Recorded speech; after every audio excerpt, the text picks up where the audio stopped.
Let's pack a cookies for my fellow baker. My name is Aliza. I'm a home baker from Karachi. Ramzan series day 22. So there's a difference between chewy melts in your mouth cookies and crumble cookies. दोनों में बहुत ज़्यादा difference होता है। पाकिस्तान में इतना ज़्यादा रुझान नहीं है कुकीज़ का, इसीलिए लोगों को इसके बारे में मिसकंसेप्शन है। कुछ लोग समझते हैं कि शायद थोड़ा सा ना बर्गर वे में और इंग्लिश वाले वे में ना बिस्किट को ही कुकीज़ कहा जाता है, जो कि गलत है। बहुत सारे लोग क्रम्बल कुकीज़ बनाते हैं, वो थोड़े से ड्राई होते हैं। मैं चुई कुकीज़ बनाती हूँ। बिस्किट्स का टेक्सचर क्रिस्प होता है। होम बेकर के साथ साथ घरदारी भी देखनी होती है, और जब रमज़ान होते हैं तो रमज़ान में ऑर्डर्स करने के बाद फिर घर की चीज़ें भी बनानी होती है। अब देखिए, सोशल मीडिया पे होने के थोड़े तो फ़ायदे आपको मिलते ही हैं। तो मुझे अक्सर जो होम शेफ़ हैं वो अपना फूड ट्राई करने के लिए चीज़ें भेजती हैं। तो आज बटर एंड चिक से मुझे बहुत सारी चीज़ें आई थी जो कि फ्रोज़न आइटम्स थे। 2 types of samosa, spring roll, cheese balls, cheesy lollipop.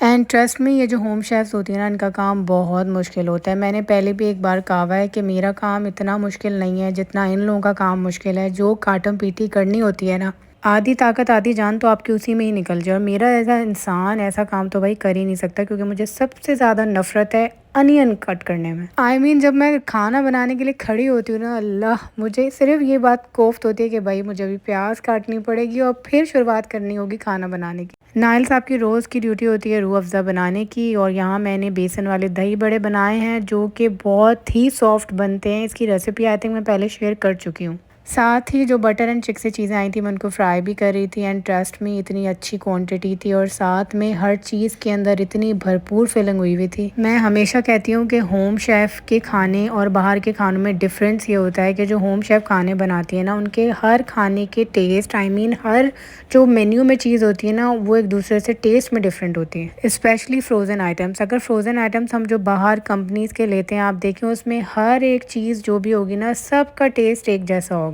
Specially इनके जो रोल्स थे ना, उसके अंदर जो फुल ऑन चीज़ फिल्ड हुई थी, और इन लॉलीपॉप्स के अंदर, और ये समोसे तो सबसे बेस्ट थे। उसके बाद भाई टिकियाँ। वो साथ ही मेरी फॉलोवर भी है, मेरी वीडियोस भी देखती है। मुझे कहने लगी कि मैंने आपकी एक वीडियो में सुना था कि आपको टिकियाँ बहुत पसंद है, तो मैं आपको ज़्यादा सी भेजूंगी। ओ भाई, ये टिकियाँ जिस तरह की मैं बनाती हूँ और मैं खाती हूँ, सेम वैसी थी, अंदर से सॉफ्ट और ऊपर से क्रिस्प। पेज टैग करूँगी, एक बार आप सब ने ऑर्डर करके ट्राई ज़रूर करना है। उसके बाद जी, मेरी एक और कपकेक्स का ऑर्डर था जो कि मुझे भेजना था। ये मेरी रेगुलर क्लाइंट है, और भाई मेरे पुराने वाले फ़ोन से मेरे सारे पुराने रेगुलर क्लाइंट्स के नंबर जो है ना गुम हो चुके हैं। अब मुझे इतनी ज़्यादा प्रॉब्लम हो रही है। सो आप में से जो भी मेरे पुराने क्लाइंट्स मेरी वीडियो देख रहे हैं, प्लीज़ मुझे एक मैसेज मेरे व्हाट्सएप पे ज़रूर ड्रॉप करिएगा, ताकि मैं आपका नंबर सेव कर सकूँ। सारे हैम्पर्स थे माशाल्लाह, अल्हम्दुलिल्लाह, सब ख़त्म हो चुके हैं। अब आप लोग मुझसे बार बार पूछ रहे हैं कि दोबारा बनाएंगी, तो अब मैं नहीं बनाऊंगी, क्योंकि मुझे अब दूसरे ऑर्डर्स पे काम